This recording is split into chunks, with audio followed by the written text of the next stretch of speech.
Hello, welcome to the 50-minute hour. My name is Corey. Today we are at Calvin's abode. Calvin, thank you for having us. I'm joined by Seraphim, Hank, and Calvin.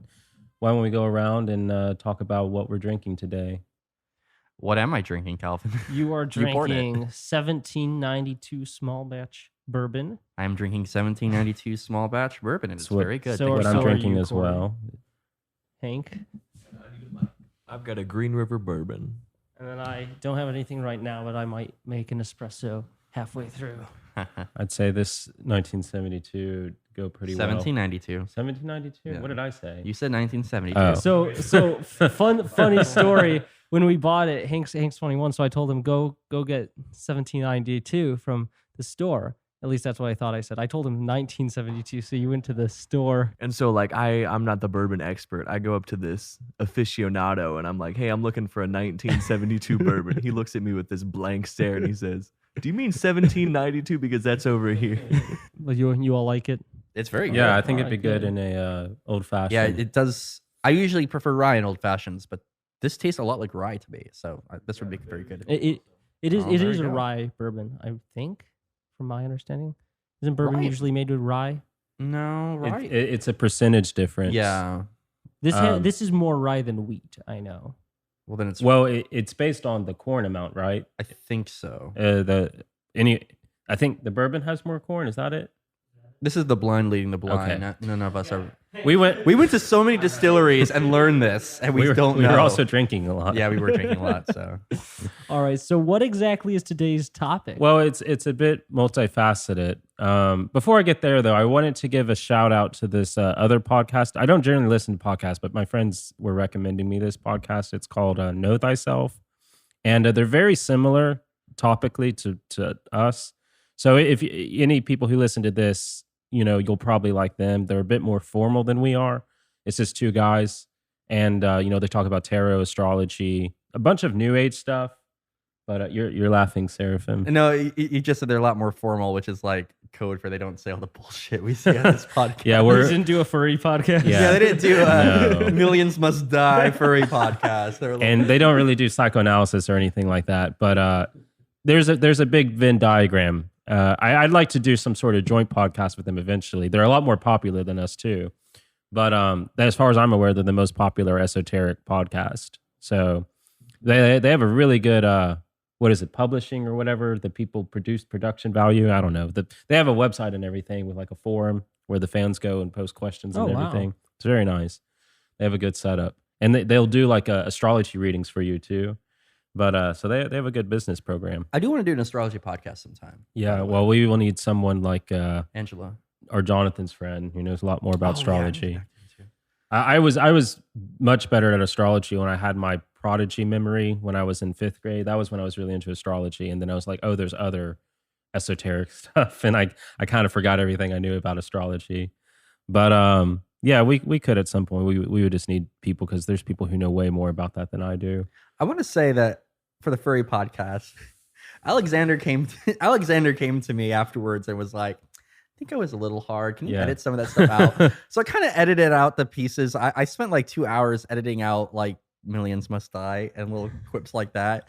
But then Calvin, you uploaded it anyways with it all. Even you wrote me and you're like, oh, let's make sure this is tame. And I felt that, and then I was like, you know what, we did it. We might as well give them the raw product. we gave it. I mean, we're the giving it raw to you product. raw. We can, now that most of our people have heard it, we can actually interchange the audio for yours if you want. for the Yeah, I mean, next- I don't think it was that bad. I think I'm trying to be more hopeful. I think that pod probably has a 5-year shelf life until we'll get canceled. So we should just keep our finger on the pulse for when. Because I remember at the beginning, I was like, upload his audio. I was like, can you still like talk about this in a bad way, or is it like being gay or something where it's like you can't really critique I this? will say or- I was out in Oregon this summer where they do have furries, and even the most Liberal socially people, liberal people, yeah. like when they talk about furries, it was very negative. So we're still Yeah, safe Yeah, for a while. we've got at least That's few Biden's years. next plan, is legalizing furries. Okay, so anyway, the topic. I like how you tried to apologize to the furries, and that's how it went. Listen, hold on. Once again, Can we move on from no the wait. I want to furries? say to our furry fans again, I see you. You're valid. Just don't wear the suit in public. That's all I'm saying. That's all I'm saying. We love you. All right. So what's the topic today, Corey? So the topic is multifaceted. So I'm going to start off with atheism as a metaphysical ontology, conceptually, maybe a bit as a phenomenon socially. And then I'm going to move over to black magic. What do you mean by black magic? Right, we're going to get there. Okay. And from black magic to trauma, particularly as it's understood in psychoanalysis and Aldous Huxley's Brave New World Revisited. And I think I've recommended that book essay. It's really short, so it's more like an essay before on this podcast. But I've also mentioned, which will also be very relevant to this podcast in particular, is the documentary, BBC documentary Century of the Self, which again, if you have not watched that yet, it's free on YouTube, 4 parts, but you can really just get by with the first part. Please watch it. It'll be very relevant, especially to what I plan to talk about today. But also consider reading Aldous Huxley's essay, Brave New World Revisited. It's not Brave New World, it's Brave New World Revisited. He's basically like, all right, I wrote this book, it became really famous, but here's how the world is actually even worse than what I predicted in this book. Because a lot of people are like, oh, we live in Orwell's 1984, and I think even Orwell's very right about language, about what would happen to language. That's definitely what we're experiencing now with technology. But I think Huxley was entirely on the money about people sacrificing freedom for pleasure. And he goes into a lot of detail about how that's achieved by social engineers on a deep psychoanalytic, psychological level, which is also what Century of the Self will talk about, which is basically what black magic is. And I'll get into what that means exactly now. Well, actually, let me talk about atheism first, because it kind of ties into black magic. I don't mean this in like some satanic panic kind of way. I'm much more serious. I take atheism very seriously. I think I said in the first podcast, I consider myself an atheist. And what I mean by that, on one hand, it's a sense in which atheism has to be transcendent. The whole theism-atheism dichotomy. What atheism is, it's cataphatic theology gone to its extreme. And cataphatic is meaning the theology of the West, basically, a theology that tries to understand God through affirmations, through positive. So if you look at an atheist today, usually especially like an atheist that's raised in Protestant culture, which means they could be a Catholic, but Protestant culture being like basically American culture. Their understanding of atheism, and I noticed this particularly because I was listening to a Bart Ehrman lecture, and he's a famous historian of Jesus who's an atheist, and he talks a lot about the Bible. He's a biblical scholar, and he was giving all these criticisms of the Bible and why he left Christianity. And I was listening to this lecture he was giving. It's like, I agree with basically everything he's saying, but it's interesting that from an Orthodox perspective, there's really nothing wrong with what he's. Basically, it's like there's all these contradictions in the Bible. The Bible was translated and edited a lot of times. And you just look at the Orthodox fathers and they're saying the Bible's not where it's at. The Bible could be destroyed, every copy lost, and we would just rewrite something totally different. Because the point is that the words in the Bible are not the end game. They're there to get you somewhere else. They use contradictions intentionally, as all religious texts do. And they have different, especially if you look at the Gospels, they have all these, these things Ehrman's criticizing. They have all these different perspectives because it's not giving you a monolithic doctrine. That's how I think Protestants tend to look at the Bible, but the understanding in the Orthodox view, and I think the traditional Catholic view as well, is that as basically any Eastern religion as well, the only justified exception here is the Quran, because that's literally supposed to be the word of Allah. That's literally the word of God, right?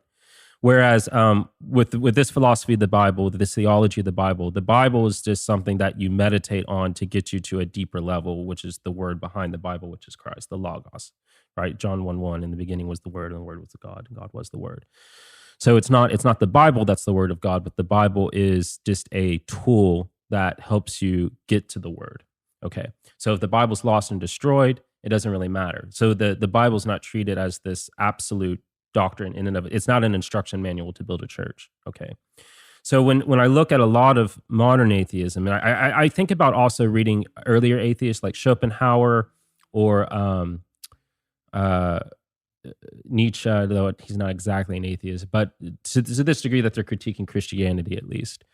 And that level of atheism is just so advanced and so far ahead. Or Turan, who's one of the best, right? Son of a Romanian Orthodox priest.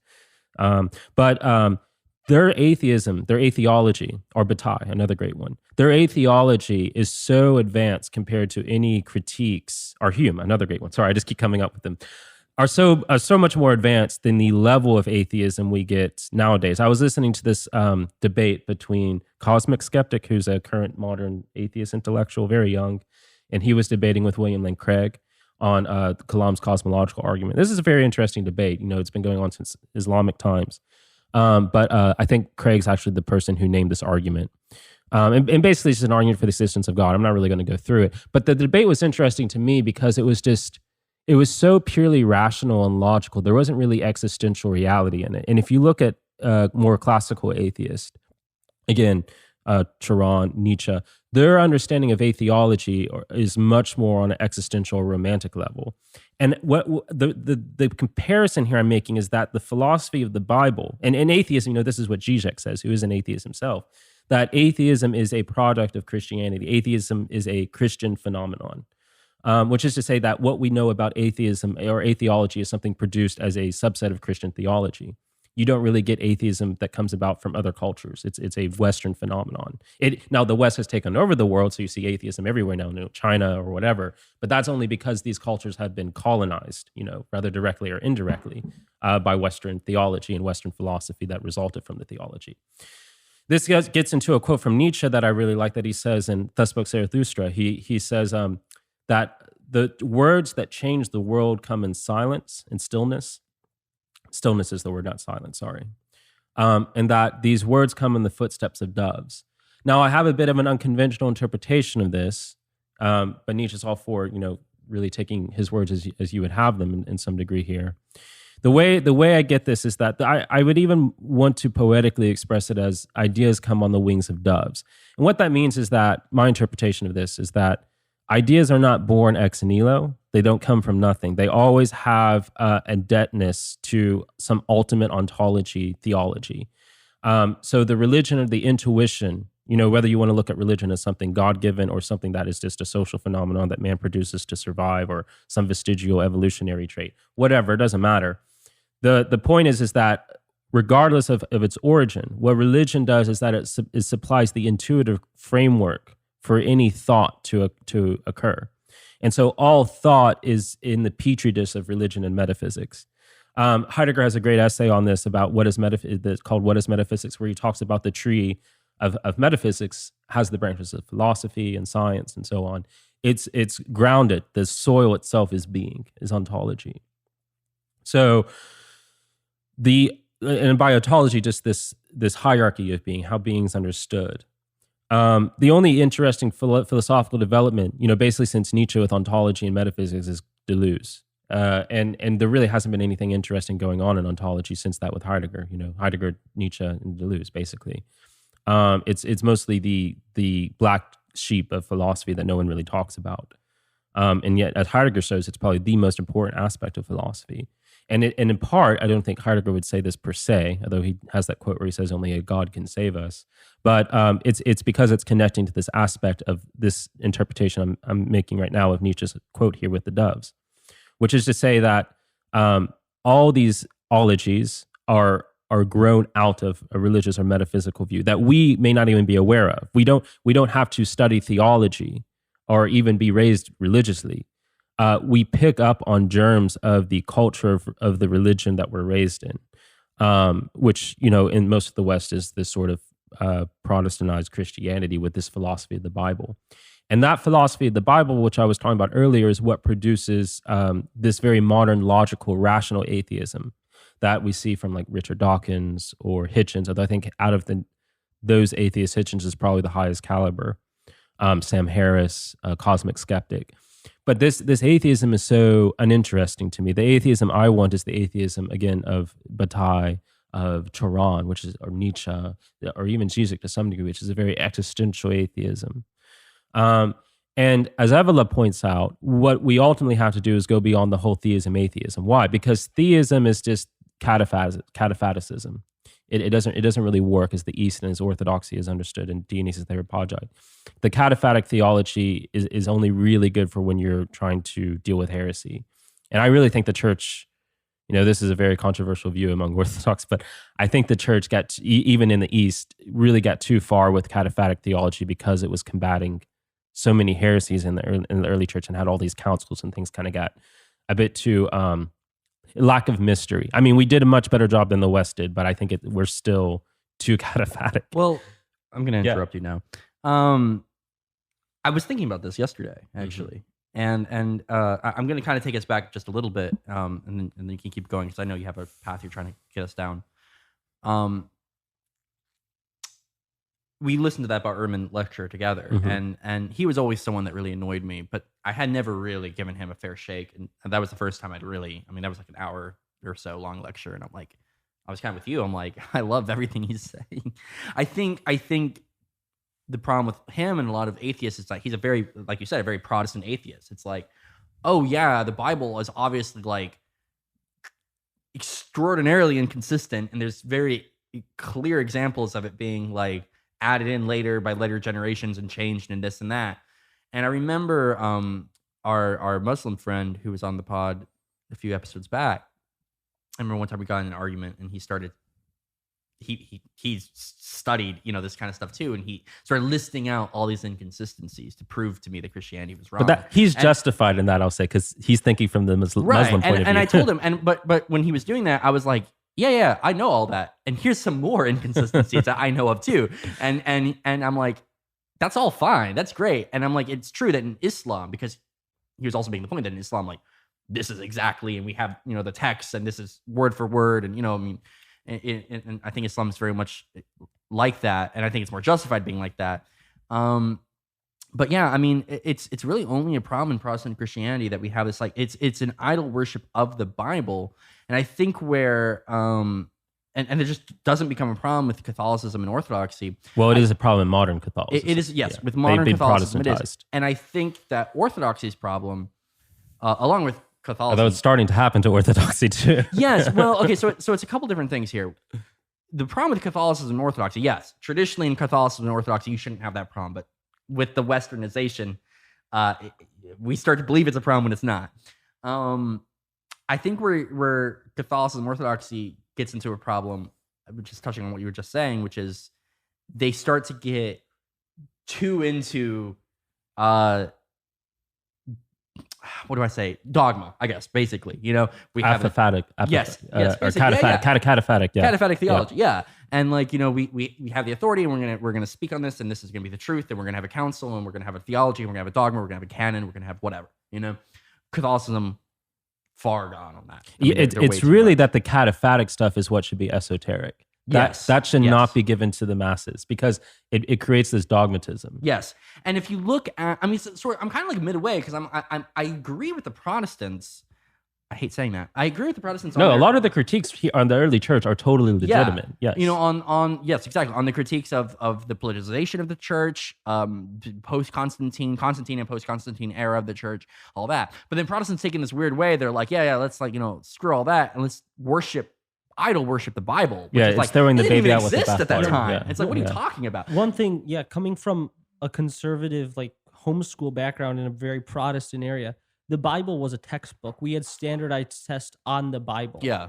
It was viewed as a science book. The 7-day creation was the science book. So it's, I definitely just, that resonates with the idol worship of and, it. Yeah. Yeah. And I mean, I knew I was homeschooled, so I knew a lot of very conservative Christian, families. And there was one, very good family, very well educated. But like the mother made them memorize whole parts of the gospel and recite it as part of their homework. And I actually think there's a good quality of reciting and memorizing things. I think that's very good brain skills. But it's like, at the same time, I'm like, it's like the Bible has been translated so many times. Like, what we're reading now is only like a translation of a translation of a translation of what was originally written. And what was originally written was probably like over the course of a couple hundred years with different authors inserted in. So it's like we have to, and that's not a problem for Christianity if we're taking it real. And the problem is, like, you start to get like the Russian, you get it in Greeks too, but you especially get in the Russians, where you start to get this Westernization, this Protestant in the 15th, culture. 16th century from the Jesuits coming in. Yeah. So especially in Russia, when they were trying, after Peter the Great, trying to get Peter the Great, trying to get more Western. they started accepting all these Western influences, including Western theology, including Protestant Which theology. is funny because that influence actually led them to what they are now as this like so-called arch conservative theology. Right. But their theology is so influenced by By Westernization, Yes. And I mean, I remember reading. But if some you of tell these any guys- Russian that, they'll be so pissed off. yeah, I remember reading some of this. I'm like, this is just Protestantism. I'm like, this is not.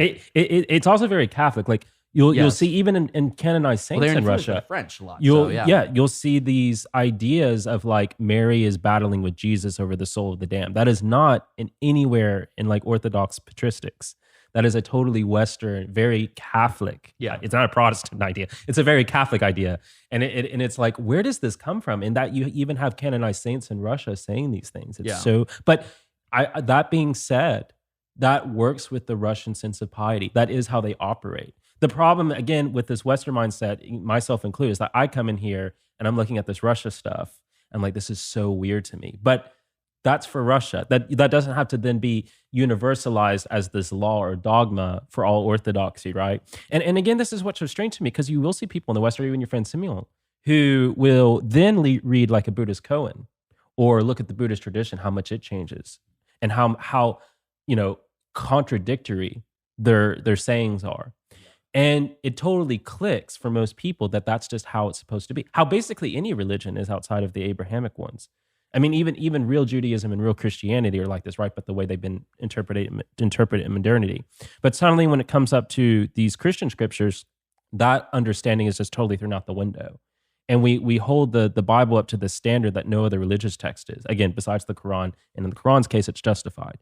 So it really people should, and this is why I understand what Seraphim Rose, because I've been reading about Zen Buddhism lately. And Seraphim Rose has this curious passage where he says Zen Buddhism is the closest religion to orthodoxy, and that always bewildered me. But since studying, reading D.T. Suzuki and stuff like that, I'm really starting to understand, I think, what he meant by that. And there's a huge thing to be said that, especially for people in the West, there would be a lot of benefit, I think, in giving some study to Eastern religions, especially things like Zen Buddhism. Because the way they understand the purpose of literature, religious and spiritual literature, is exactly how you look at the church fathers looking at the scripture. It's meant to basically break your mind. Yeah. On a deeper level, to break your heart. But on an immediate level, the contradictions or the seeming inaccuracies, as we would look at in a modern historical context, with our hierarchies of truth where they are, they're there to actually make you go deeper. And this brings you into the levels of, say, like Origen's understanding of scripture. It's an ascending stairway that you understand the historical, immediate, literal context. That isn't sufficient. So that leads you to a deeper spiritual understanding. But people don't really ever go beyond that first level. They just get stuck in this literal historical level. Yeah. And so they don't make any progress. Well, I would like, and sorry, I want you to continue because I know you were on a path and I kind of interrupted you and said my own stuff. But, I have a lot of respect for atheism when it's good. Mm-hmm. But it's never good. Not anymore. Not anymore. We don't make good atheists. It used to be. We don't have a culture that makes good atheists. Yeah. The only good culture, the French produced fabulous atheists back in the day when they still had real Catholicism. Real Catholicism produces good atheism. Real Orthodoxy produces the best atheism. That's the atheism you have toyed with in Dostoevsky. And it's the atheism you get in Tehran, who in my opinion is just like the all-time best atheist. Well, it's funny, when Dostoevsky was writing The Brothers Karamazov, and he wrote the character of, what's his name? The middle brother. Ivan? I don't think it was Ivan. The middle brother? Oh, I don't remember. Whatever. I can't remember those names. It's like Ilan Olevi. Yeah. Whatever, the middle brother, the atheist, someone will know who I'm talking about. And then he wrote the whole Grand Inquisitor thing. And he was writing letters to a friend, and he said, I think I have built up so his whole point was he was going to do the Grand Inquisitor, have the character, the atheist brother, and then he was going to refute it with Alyosha, the youngest brother, and his, I also forget his name, the kind of saintly spiritual elder. Sozima? I think so. Yeah. Sozima. And so he was writing letters to a friend while he was writing this, and he said, I think I've built up such a great case for atheism, I don't think I can refute it. Mm-hmm. I'm trying to refute it, I don't think I can. Which leads him to say, even if Christianity were proven false, I would still believe in it. Yeah. So, it's very interesting. And I think I would love, I don't know if he'll ever come on, but my friend who's a canon law scholar of the Orthodox or Eastern canon law, essentially. We've talked to him, you and I, a little bit in conversation, but because that's more about like dogma, and this is what the canon says, and the council says, this is what the church says, and it's like, should we be doing all that? Should we have something called canon law? Like maybe we should have dogma to some degree, but like, should we have something even as canon law? I'd love to hear his take, because I mean, he's very pro that, but I think you start to develop a lot of problems. I mean, the extreme example is Catholicism. Mhm. That is so crazy bureaucratic and intellectual and Western that it's kind of destroyed itself. Yeah, so I want to go back to this thing with Evola real quick, Yeah. Moving beyond the atheism theism dichotomy. And so what I mean by that is that when you bring God to the level of existence, you've already negated him. And what you need to go is to the God who is beyond existence, the God who does not exist because he is beyond existence, who precedes all ontology, all metaphysics, all reality. And so I say I'm a theist, I'm an atheist, I'm also neither, and I'm both. And then you transcend that, and you get to something where it's an experience rather than a mental instrument or a mental exercise about thinking. And again, this is what Zen Buddhism has in common here, which is that it's really striving for a sense where there's only pure organic action. There might be something like a thought that can be organic, but it's not generally something our culture or most cultures historically are conductive towards. You have to reach a state where everything is authentic and everything proceeds out of an organic spirit. So there's no real thought or, for lack of a better word, there's no actual deliberation in anything. You're just, and this is what I think you see in saints too. Is simply there's not really a thought of what is good or wrong. It's simply an action that flows out of the heart, because you have to bring the mind down. Right, this is what the church fathers say. This is what the Jesus prayer hesychasm is about. You have to bring the mind down into the heart. You basically have to shut the mind up, and to do that, you have to move beyond this idea that you get that's perpetrated by scholasticism in the West, which is this thinking about God. And no, there's no thought about God. If you think about God, you've already lost. You've already lost what God is. And in a way, in that sense, atheism is an improvement over theism, because atheism says this is ridiculous, and atheists are correct to say this. You can't think about God. So the atheist critiques initially are correct, but then they end up falling into the same trap. It becomes an atheology of thought. And it's like, no, we need an atheism of life. We need an atheism of existence. And that's what you get in the early atheists like Nietzsche and Turan. But now atheism has ironically fallen into the same trap that Christianity itself. It became a system of thought. It became its own scholasticism. Did Calvin or Hank, did you all want to say something? Calvin is watching. Is it too late? I'm sorry. Okay, I just want to point out, Calvin has been watching 4 separate football games. We have totally lost him. He's the supposed to be big brain. hosting this I'm listening. He podcast. doesn't like that atheism is a thing of thought now. I'm listening, but we got it's fourth quarter, 2 minutes left in these. He's watching 4. It's very impressive that you're watching 4 separate football games at the same time. The officiating's terrible. We'll just say that. All right. Hank, did you have Hank, why don't you? Yeah, I was going to ask, coming from a Protestant background, you mentioned a couple of the critiques that Protestant atheists bring up, like the contradictions in the Bible and all that. What are more of the contradictions of, I guess, a non-Protestant atheist? Well, it's that the contradictions don't really bother them.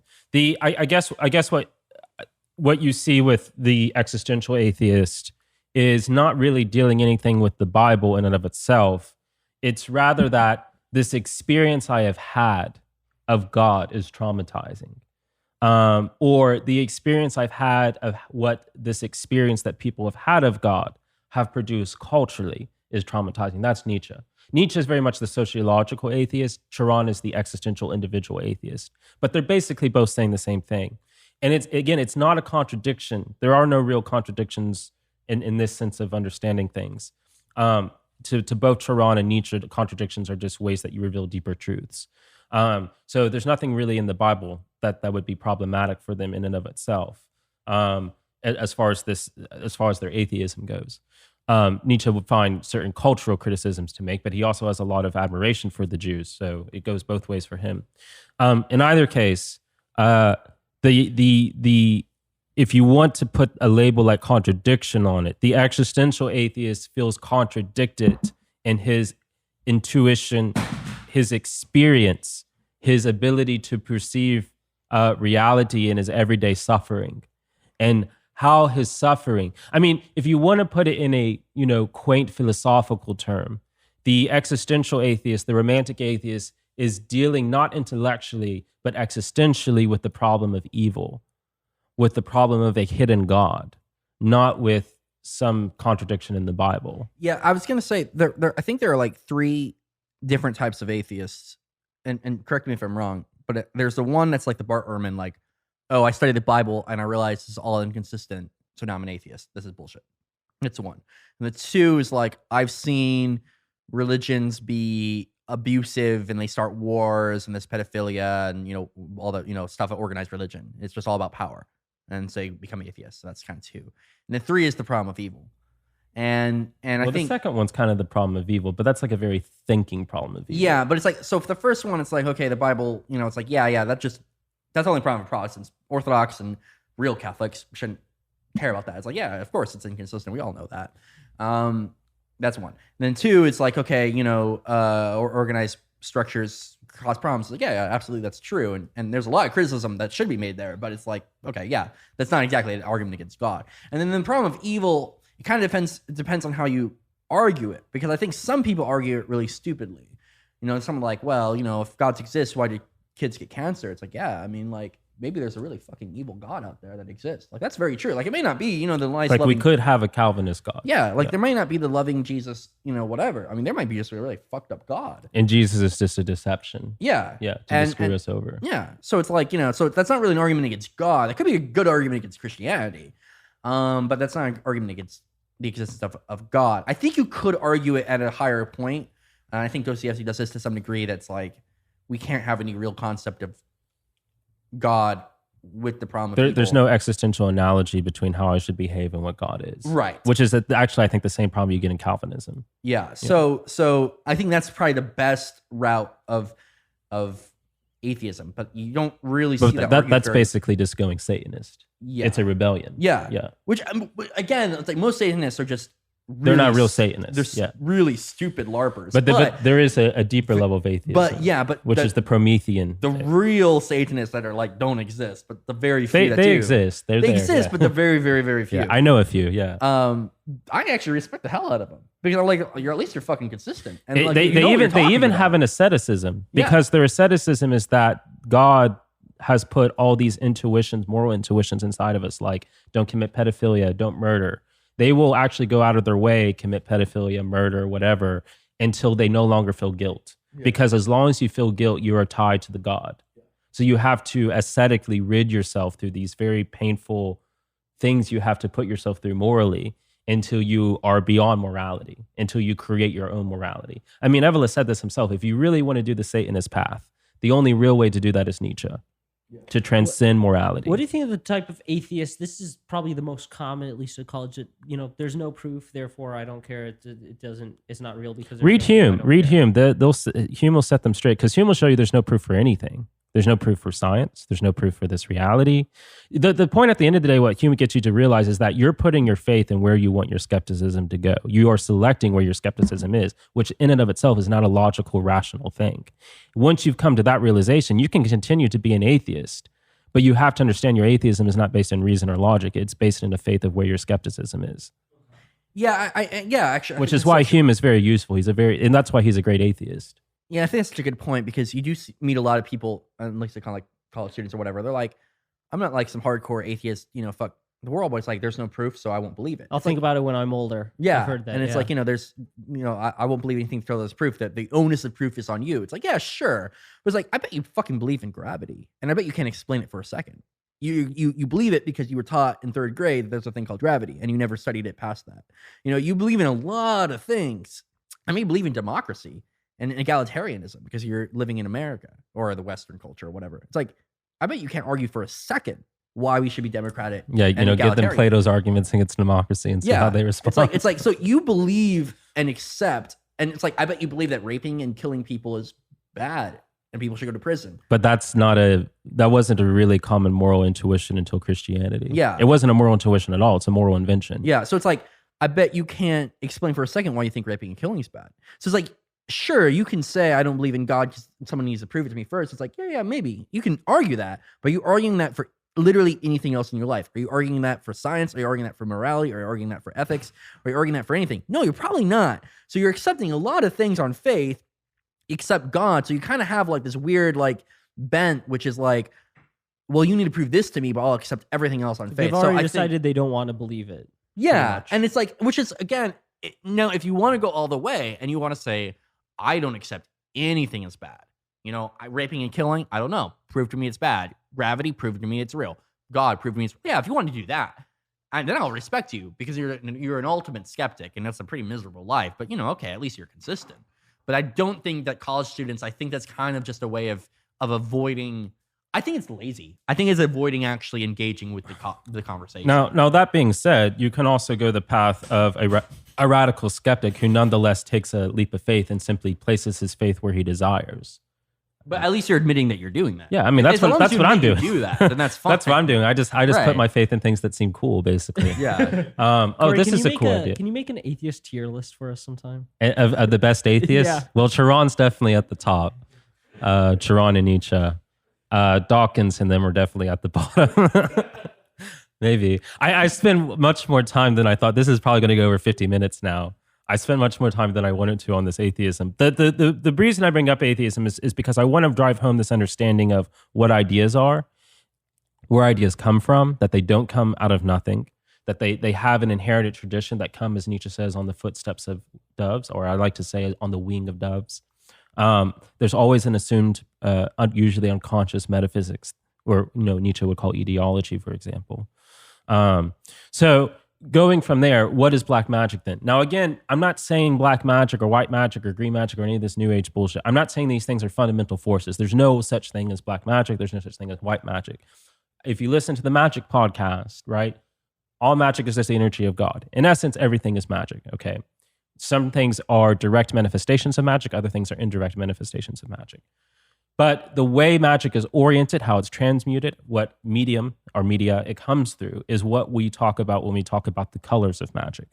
So by black magic, the basic principle is everything is one, everything is unified in the one, in God.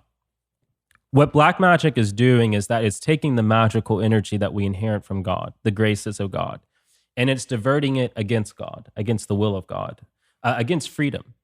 God is...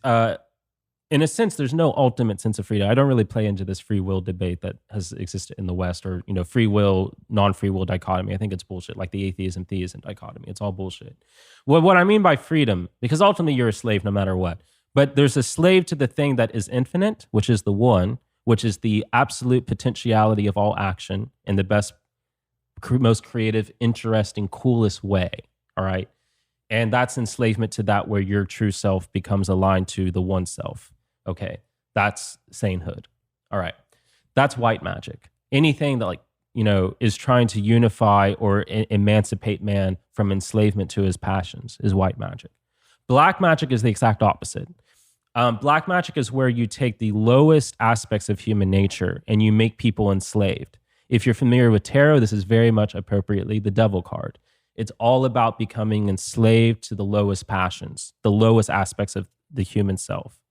So a black magician, and what I'm ultimately going to say here will be surprising to a lot of people about who black magicians usually are nowadays. And I will actually say we live in a black magocracy. We live in a culture and an age that is ruled by black magicians. African-American magicians, please. Black magic. Sorry. Black magic, and this is why psychoanalysis, I've always said, not inherently, but very easily is black magic. This is why when I've taught psychoanalysis, I've never read the books, but I've seen the movies. Sorry, I always reference Harry Potter. It's defense against the dark arts, black arts, whatever it's called. It's defense against black magic, because psychoanalysis is, for the most part, what is used by black magicians to control people in modernity. This is why I say psychoanalysis is nothing new. Psychoanalysis, by other words, has always been known by sages and alchemists and magicians.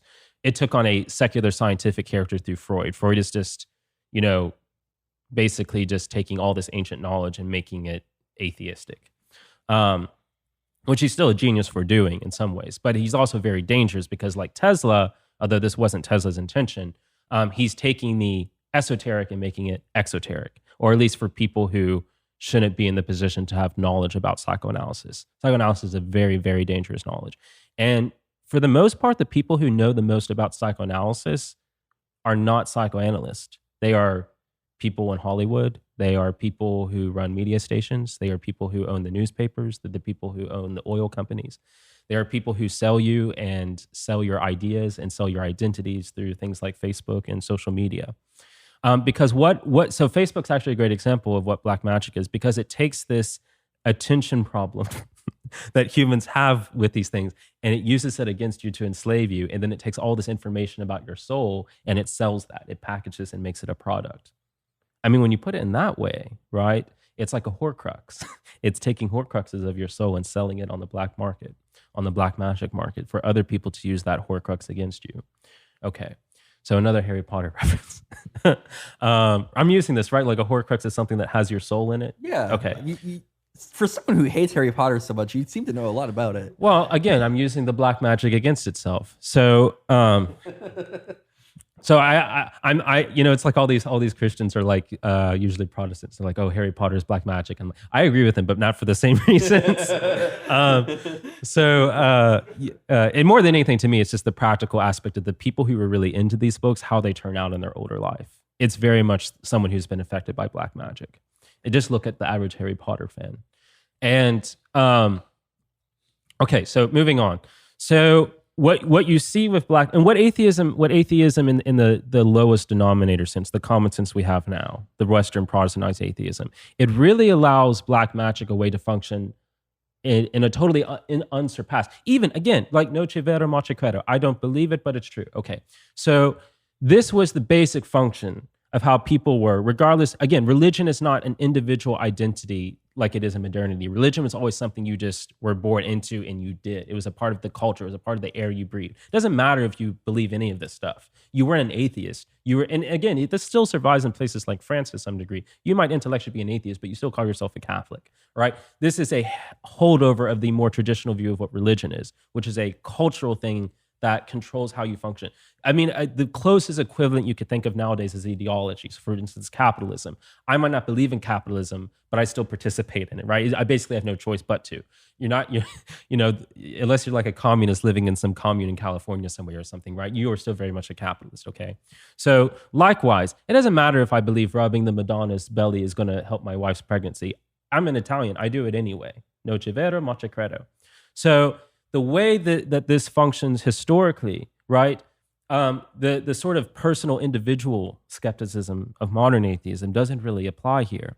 Once you have the modern skepticism, the modern atheism of what I was talking about earlier, now black magic has basically no defenses. There's no people going around wearing an evil eye necklace. There's no charms or spells that people have to protect themselves. There's no prayers that people say. Again, it doesn't matter if you're personally an atheist. You were probably going to church and lighting a candle every now and then.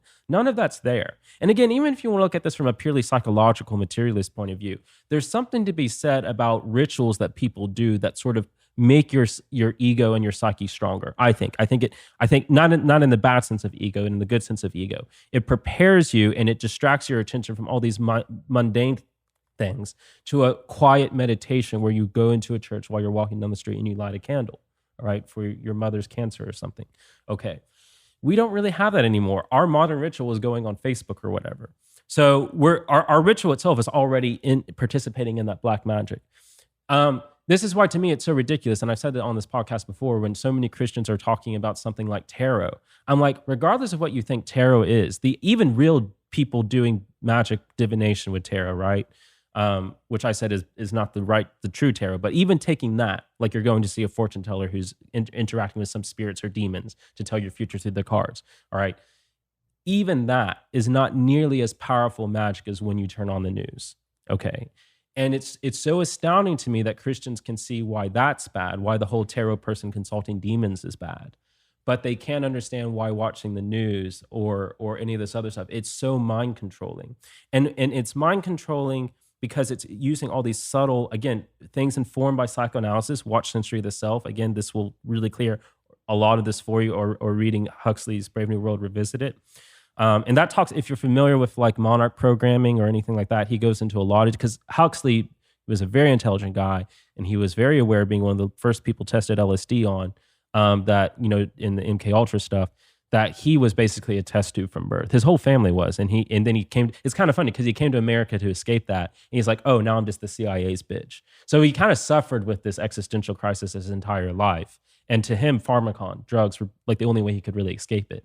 But of course, that's ironic because his introduction to drugs came through the CIA. So, you know, it's like he's screwed no matter way. But anyway, he was a brilliant mind, and he's such an interesting guy to read because he's someone who's like a scientist studying himself, kind of like Freud.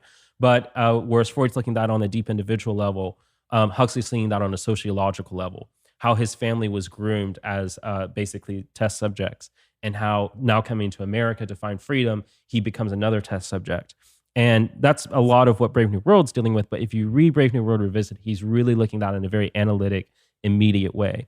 And one thing he talks about is how trauma is used to compartmentalize the brain, and then like this constant trauma and then reassurance, like, oh, it's okay, trauma, reassurance, trauma, and you keep increasing that wave, and you compartmentalize people's psyches in ways that you have a lot more room to work with the unconscious. So you start having this a very deep level unconscious, this is a moderate level of unconscious, this is a low level unconscious, and you can store separate memories or ideas or concepts or ideologies in these compartments. This is basically what the news cycle is doing. It gives you a lot of very intense, oh no, shit's going down. Oh wait, it's okay. It's not the organic way that people understood news. I'm not saying news is inherently bad, but the way people organically understood news throughout most of history was a very organic progression. It's like you walk out, you go to church, you come out of church, someone's like, oh, the king said this, and this is happening, and now I see this volcano's exploding, right? It's very much more direct and existential. You're not walking around with the burdens of the world because people are starving in Africa. Okay, as a very mundane example, there's much more intense stuff going on here. But we have all these, you know, to say nothing of the unconscious, we have all these conscious concerns and worries, because your unconscious remembers everything. It doesn't matter if you're consciously paying attention to the news, if it's on in the background. I know a lot of boomers just put it on in the background, don't even watch it. It doesn't matter. Your brain is still processing it. And it's processing the tone, it's processing the trauma that it's trying to induce in you. And then it uses that to make you, on a superficial level, just buy things and consume things. But on a much deeper level, it's trying to control you through the way it compartmentalizes your psyche, and it makes you much more easier to control and influence. That is black magic. It's the necromancy. If you read Tom Berg's Meditations on the Tarot, he talks about this, that, you know, when people say, and I think this is, maybe it's intentional, maybe it's not, but when people think about necromancy, they think about raising the dead. That's not really necromancy. I mean, there are like rituals for that in some cultures, like zombies and stuff, but even then, that's not actually raising the dead so much as making a person in a half-life death state continue to function. What's actually happening in necromancy, and why it's the pinnacle of black magic, is because it's basically totally destroying the will through torture, through trauma. Torture mechanisms are basically necromancy, because once then you have a thrall. You have a thrall who's been totally demoralized and has been totally usurped into your command. And these are the everyday legionnaires and functionaries and agents of the, you know, social engineers that control our society and world today, that control the news cycle. They're just the people who are the reporter on the screen doing what they're told to do. And that's why you often find all these separate news agencies, local or otherwise, all saying the same thing, right? Because it's all scripted or whatever. So all this to say that what we need to get away from this idea of black magic as this like, ooh, spooky, scary, you know, pentagram shit. Although that can very much be black magic and that does exist, that is not the immediate threat. Christians need to stop worrying about all this satanic panic bullshit and actually understand who the real Satanists are, which is the news. Okay. And again, this doesn't matter if you're Christian or not. Christians are very easy to pick at here because they're so hypocritical about it. But this applies to everyone. If you value your freedom, if you value having dependence and control over yourself, you need to unplug yourself from these things. And again, to some degree, I realize it's impossible. When I go into work, the news cycles are on. Sometimes I pay attention to it, but it's a dangerous game to play. You're dancing with the devil. Okay, so that's basically what I want to say with black magic, and why that transfers over to trauma And trauma is important because people misunderstand trauma. People think trauma is something that is always like very severe, like, oh, you were raped when you were young.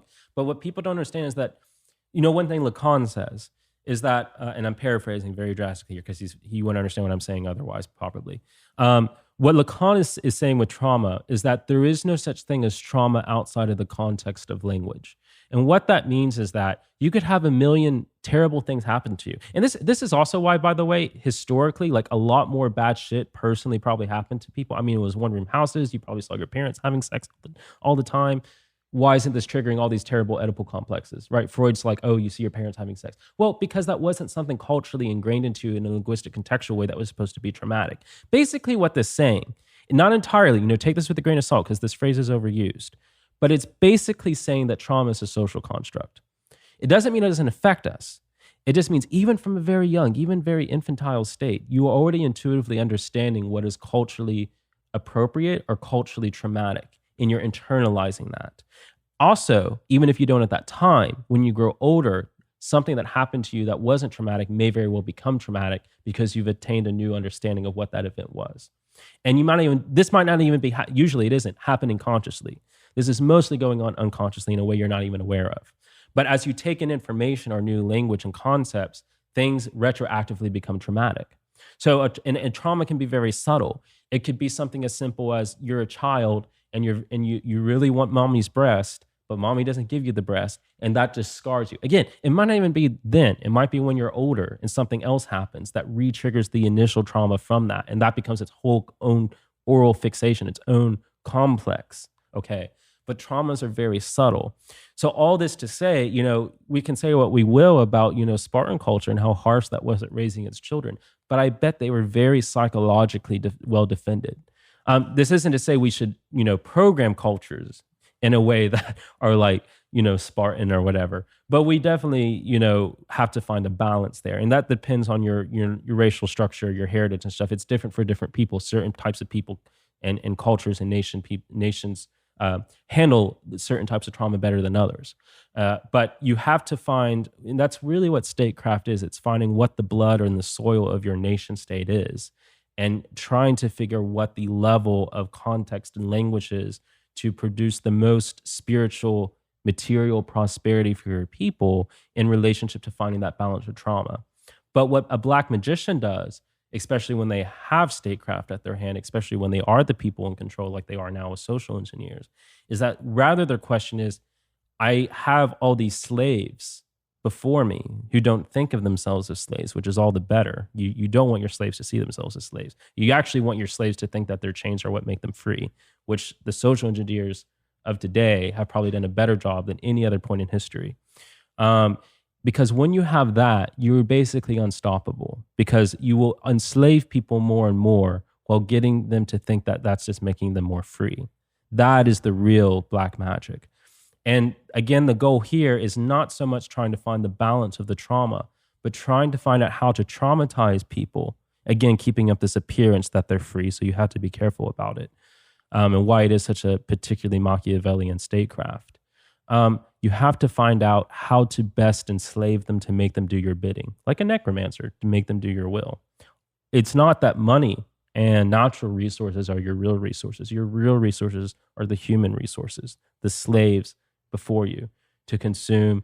And the whole banking system, works like this with the investments and everything. It's causing artificial growth and artificial recessions or depressions in order to manipulate populations, to get them to stay home, to get them to go out and spend whatever in order to put in order to line your pockets in a superficial way. But there's other stuff going on there on a deeper level. So that's basically, the essence of what that line of thinking going back from atheism to now with black magic and social manipulation and trauma that I've been trying to develop. Does this make sense? Yeah, it does. It was a very interesting train of thought, but we are to the end of the 50-minute hour. So do you have any closing I won't remarks? interrupt you before Well, are there any questions or comments before, I'm basically finished. I felt like I kind of had to rush at the end, but. I mean, I don't have anything I have Okay. particularly pressed, but before you say your closing thoughts, I do want to say that we're going to try to get our YouTube back up. Mm-hmm. I'm gonna personally, hopefully, try to work on that this week. So we may have anyone who's also following the YouTube. You might see a plethora of episodes uploaded, and I am going to try to link some of the things you've talked about, like Century of the Self, maybe the Huxley article, if I can. Yeah, find it's it. online. It's online. Yeah, so I'll try to play with that too. So be aware that our YouTube is going to be getting back up. Okay, well, the best antidote to black magic is to develop yourself in union with the one self, which is, white magic for lack of a better word, but that is usually something that is contained traditionally in all cultures. So you have to figure out where that tradition is for you. It may very well be in your religion that you're raised with. I don't know. Crowley, the great occultist, said, stick with the religion you're raised in. He called himself the Antichrist, but he didn't care if it was Christianity or what. Stick with your roots. I mean, this is what the church fathers say. Where your roots are, that's where you should stay. So you have to grow your roots and go deeper to what your traditions and cultures. Yes, they did. They talk about this in monasteries. They actually said this against monks who were gyrating monks, who tended to go from one monastery to another. They said, no, stick with your roots. They always said this too when I was in the monastery. They would lecture the monks, stick to your roots. I don't think, sorry, I know we're ending, and that was supposed to be your ending quote. I don't think the church fathers said, yeah, if you're Muslim, stay Muslim. No, that's not what I'm saying. But my point is practical. I'm saying I don't expect a Muslim listening to this to become Christian. But I'm saying, like, if you want to resist the black magic, that is not a sectarian issue of Christians versus Muslims. It's everyone versus the black magicians. I don't care if you're Muslim or atheist or what. Okay. Though I think you're in worse off waters if you're an atheist. But this is something that everyone in the world has to become unified against. This black magic. We need a revolution against the powers that be in the social engineers. And that's not really practical right now because they have a lot of control. And they're probably going to have a lot of control for a long time. But in the meantime, the best thing you can do for yourself and your family, if you have one, is to resist that by developing where your roots are right now, growing your roots, finding the nutrients in the soil of where you're raised right now, which may be Islam, it may be Christianity, it may be Judaism. I don't know. But, it's very difficult for Americans because they're unlanded. They don't really have any traditions. So you have to find where your traditions are. That may be a whole new, Columbus going to America for you or Leif Erikson or whoever. But in either case, finding a new uncharted territory, you have to find some tradition and stick to it. Don't move around. Find a tradition and stick to it. And then you'll grow and find the nutrients there that you need to defend yourself against the dark arts, against black magic, against necromancy, because it's everywhere. It's everywhere you turn now. All right. Until next time. We'll see you next time.